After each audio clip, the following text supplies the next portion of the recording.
नमस्कार मित्रांनो, मी कमलेश नवाळे तुम्हा सर्वांचं स्वागत करतोय. छोटेसे बहीण भाऊ उद्याला मोठाले हो, उद्याच्या जगाला उद्याच्या युगाला नवीन आकार देऊ. ओसाड उजाड जागा होतील सुंदर बागा, शेताना माळ्याना फुलाना फळाना नवीन बहार देऊ. मोकळ्या आभाळे जाऊ, मोकळ्या गळ्याने गाऊ, निर्मळ मनाने आनंद भराने आनंद देऊ अन घेऊ.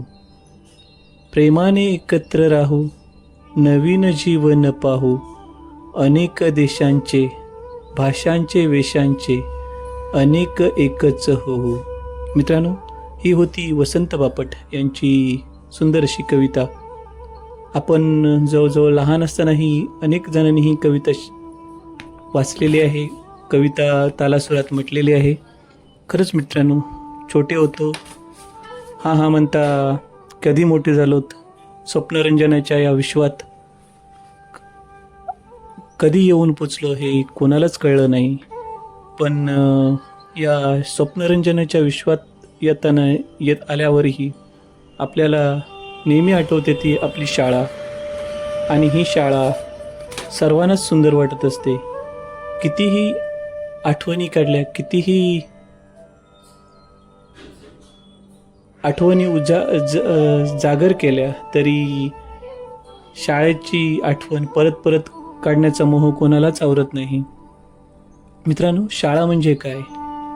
पोपडे उडालेल्या, जागोजागी गिरवागिरवी केलेल्या विटक्या रंगाच्या वर्गांच्या चौकोनी भिंती अन त्यात लटकणारे वेगवेगळ्या चित्रांचे, फळांचे, फुलांचे अन विज्ञानाचे गोल चौकोनी तक्ते, फुटक्या तावदानांच्या खिडक्या अन कडी कोयंडे तुटून गेलेले दरवाजे, कपचे उडालेला काळपट राखाडी फळा, त्यावर अवतीभोवती तरंगणारे खडूचे शुभ्र कण, फळाच्या कोपऱ्यात वळणदार अक्षरात लिहिलेली हजेरी अन रंगबेरंगी खडूने लिहिलेले सुविचार,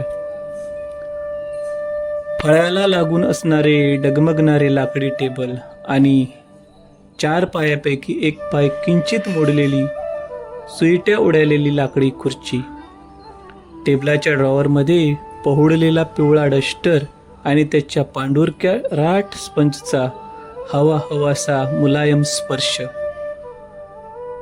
टोकदार कर्कटकाने लाकडी डेस्कवर काढलेली अनामिक गुहाचित्रे, प्रत्येक तासाला प्राण कानात आणून ऐकलेला घंटेचा आवाज, मधल्या सुट्टीत अंगत पंगत करून खाल्लेला डबा, जिन्याच्या कठड्यावरची घसरगुंडी, खेळाच्या तासात केलेली मस्ती आणि पिटीच्या तासात केलेल्या खोड्या, ग्रंथालयात चांदोबा वाचताना स्वप्नाच्या तारांगणात हरवून गेलेले मन, प्रयोगशाळेत देहभान हरवून केलेले प्रयोग आणि नवनिर्मितीचा अनुभव, नव्या वह्यांच्या पानाचा वास अन रंगीबेरंगी खोडरबर पेन्सिलचे तुकडे, कंपासची जादूची दुनिया अन चित्रकलेच्या वहीत न पाहिलेला डोंगरा आडून वाहणाऱ्या नागमोड्या नद्या, वहीच्या पानात ठेवलेले रेषांचे जाळे वागवणारे पिंपळपान, फुलांच्या पाकळ्या आणि चॉकलेटची वेष्टने, 2-1 दिवसातून मळून जाणारा तो अनोखा वासाचा, कधी हवासा तर कधी नकोसा असा गणवेश, गुरुजींच्या उजव्या हातावर छड्या मारतानाच गच्च झाकलेले डोळे अन आवळून धरलेली डाव्या हाताची मुठी, आजारी पडल्याची चिठ्ठी मुख्याध्यापकांच्या खोलीत जाऊन देताना मनावर आलेले मनामनाचे ओझे, रविवारची आशा दाखवणारा अलौकिक शनिवार आणि रविवारच्या हिंदोळ्यावर तरंगणारा अस्वस्थ सोमवार, जगाच्या पाट्यावर कोणत्याही प्रवासापेक्षा अद्भुत वाटणारी सहलीची मजा मस्ती आणि खेळीमेळीचा प्रवास, झेंडावंदनाच्या वेळेस ताठ होणारी मान, प्रतिज्ञा म्हणताना येणारा आळस, राष्ट्रगीत गाताना चढत्या चालीतला जय हे जय हे जय हे हा रोमांचकारी जयघोष, मित्रांबरोबर केलेले भांडण अन निरागस कट्टीफू नंतरचा मनमोकळा दोस्ताना, शाळा सुटल्यावर घरी जाताना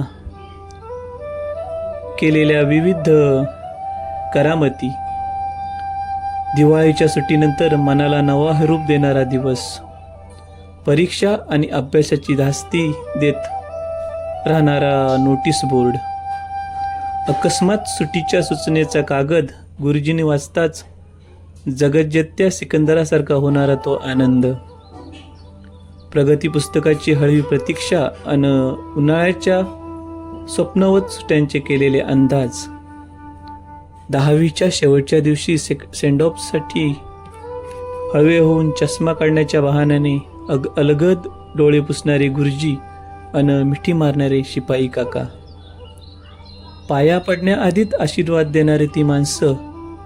मित्रांनो, शाळा एक अनमोल संस्कार, शाळा एक जीवाभावाचा मैत्र, शाळा एक आयुष्यभराची शिदोरी, शाळा एक अखंड शिक्षणाची शीतल ज्योत. आठवणीची सय साथ दाटून आली की डोळ्याच्या कड्या ओला करणारी ही अशी शाळा मनातून कधी संपतच नाही. तिथले वर्ग कधी सुटत नसतात, आपलं दप्तर बदलत राहते, पण आपण आपल्या सवयी बदलत राहतात. शाळा मात्र नव्या दोस्तांसोबत तिथेच उभे असते, अगदी स्थित प्रज्ञाच्या भूमिकेत. आज आपण जरी तिथे नसलो तरी शाळा मात्र आपल्या काळजात खोल रुतून बसलेली असते. शाळा म्हणजे तुमच्या आमच्या गतजन्मीचा पुनसंचय, जो या जन्मात शेवटच्या श्वासापर्यंत जगण्याची प्रेरणा देतो. म्हणूनच ही शाळा कधी सुटत नाही आणि आपली पाठी कधी फुटत नाही. मित्रांनो, प्राथमिक शाळेच्या या अशा अनेक आठवणी आहेत. या आठवणी आज आपण जाग्या करणार आहोत. आपल्या पूर्वजांनी मेहनतीने बांधलेली ही शाळा म्हणजेच ही पूर्वजांच्या मेहनतीचे प्रतीक आहे. त्यांच्या मेहनतीचा सुगंध आजही दरवळत आहे. या शाळेत, प्राथमिक शाळेत आजूबाजूच्या परिसरातील मुलं येत असत. अगदी कौलारू अशी टुमदार शाळा साधी पण सोज्वळ अशी मांगल्याचं प्रतीक आहे. शाळेकडे जाणारी नागमोठी पाखाडी अगदी मुलांच्या आयुष्यातील वळणे आणि चढ उताराची जाणीव करून देत जणू मुलांना शिकवण देत आहे. चेरेबंदी अशी कौलारू शाळा, चुन्याने रंगवलेल्या पट्ट्या, तेल रंगाने रंगवलेली दारे आणि खिडक्यांच्या लांब असा वरांड्याच्या बनवलेली ही शाळा खरंच अतिशय मौजदार वाटते.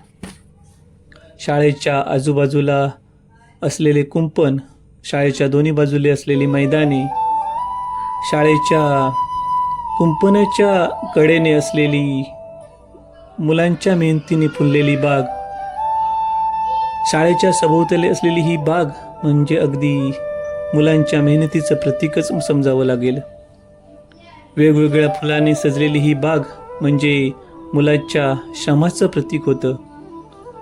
मुलांना झाडाची मशागत कशी करायची याची शिकवण शाळेत असतानाच मिळाली. शाळेतील प्रत्येक मुलाला एक एक झाड दत्तक दिले जायचे आणि वर्षभर झाडाची मशागत करायची. त्या झाडाची जबाबदारी कशी घ्यायची हे त्या मुलांना शिकवलं जायचे. प्रत्येक वर्गाची एक ठराविक बाग ठरलेली असायची. दत्तक घेतलेली झाडाची मशागत मुलं अगदी आनंदाने करत असत. अगदी पहाटे सकाळी उठून झाडांना पाणी देण्याचं कामही करत असत. आपल्या पूर्वजांनी कष्टाने बांधलेली शाळा मुले अगदी निरागसपणे सांभाळत असत. शाळा तसेच आजूबाजूचा परिसर झाडून लख्ख केलेली ही शाळा म्हणजे अगदी सुंदरतेचे प्रतीकच असायचे. सुंदर आणि स्वच्छ अशी ही शाळा डोळ्यात साठवून ठेवणे कठीण असायचे. शाळेची ठराविक वर्षाने लोकांच्या मार्फत रंगरंगोटी केली जायची. अतिशय मोहक अशी ही दिसायला शाळा म्हणजे आजच्या आपल्या हृदयाच्या ठेवणीत आपल्या डोळ्यात साठवून ठेवलेली एक आदर्शवत अशी ही शाळा. शाळेच्या परिसरात मुलांनी लावलेली अनेक झाडे मोठी झाली. याच झाडांच्या छायेखाली मोकळ्या जागेत मंडप बांधून मुलांचे वर्ग भरायचे. पटसंख्या मोठी असल्याने बाहेर मंडप बांधून किंवा मोठ्या झाडांच्या सावलीत आपली शाळा भरायची. विद्यार्थीही सोबत रिकामी गोणी किंवा सतरंजी घेऊन येत असत. निसर्गाच्या सानिध्यात बसून घेतलेले शिक्षण आजही आपल्या मुलांना अगदी प्रेरणादायी वाटते. मंडपात सतरंजीवर बसून पक्ष्यांच्या सानिध्यात अगदी मस्त वाटायचं. निसर्गाशी लागलेला लाळा अगदी शाळेपासूनच आहे. मजा मस्ती करत घेतलेले शिक्षण अगदी मोलाचे आहे. प्राथमिक शाळा ही 1ली पासून 7वी पर्यंत भरायची. 10:30 ते सायंकाळी 5 असा दिवसभराची शाळेची वेळ असायची. दुपारी 1:30 वाजता मधली सुट्टी म्हणजे जेवणाची सुट्टी व्हायची. सकाळी 8 वाजता मुले घरातून अगदी रोज छोट्या पाण्यातून पाणी घेऊन दत्तक घेतलेल्या झाडापाशी जायचे. झाडाची निगा राखायची. त्यानंतर नाश्ता करून गणवेश करून रोज बरोबर 10 वाजता शाळेत यायचे. शाळेच्या आजूबाजूच्या परिसराची सफाई ही व्यवस्थित करायची. काही मोजक्या मुलांकडे शाळेची बॅग असायची, नाहीतर प्लॅस्टिकची किंवा कापडाची पिशवी घेऊन त्यात पुस्तक, पाटी आणि मोठी मुले वह्या घेऊन जायचे. नवीन बॅग मिळाली नाही किंवा नवीन वह्या मिळाल्या नाहीत म्हणून वाईट वाटल्याची जाणीव कधी झाली नाही.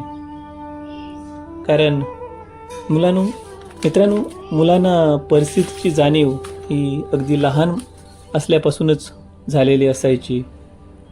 डोक्यावर खोबऱ्याचे तेल लावून अगदी आडवा भांग पडायचे. हातापासून अगदी पायापर्यंत खोबरेल तेलाचं तेल लावून दप्तर खांद्याला अडकवून सकाळी 9 ते 9:30 अशा वेळेला ही स्वारी नटून तटून शाळेत जायची. अगदी रमत गमत मस्ती करत दोस्तांच्या सहज महाराजासारखी मुलं शाळेत जायची. सकाळी शाळेत गेल्यानंतर प्रार्थना, दिवसभराचा दिनक्रम अशा विविध गोष्टी अगदी निसर्गाच्या सानिध्यात गुरुजींच्या मार्गदर्शनाखाली मुलं करत असत. शाळेसमोर असलेल्या पटांगणात मुलं अगदी मनसोक्त खेळत असत. मित्रांनो, एकदा शाळा सुटली की शाळा घरी जाण्याची पद्धती वेगळी असायची. अशा प्रकारे अनेक आठवणी आपण जागवल्या आहेत. मित्रांनो, लहान मुले म्हणजे देवाघरची फुले असं म्हटलं तर वावगं ठरणार नाही. या देवाच्या दारात मुले आणि त्यांचं विश्व हे शाळेच्या स्वरूपात आपल्याला समोर येत असतं. मित्रांनो, या व्हिडिओच्या माध्यमातून मी आपल्या लहानपणीच्या आठवणी जागवल्या आहेत. तुम्हाला हा व्हिडिओ आवडला तर नक्की लाईक करा, शेअर करा, सबस्क्राईब करा आणि तुम्हीही तुमच्या शाळेच्या आठवणी कमेंट्सच्या माध्यमातून नक्की करा. तोपर्यंत धन्यवाद.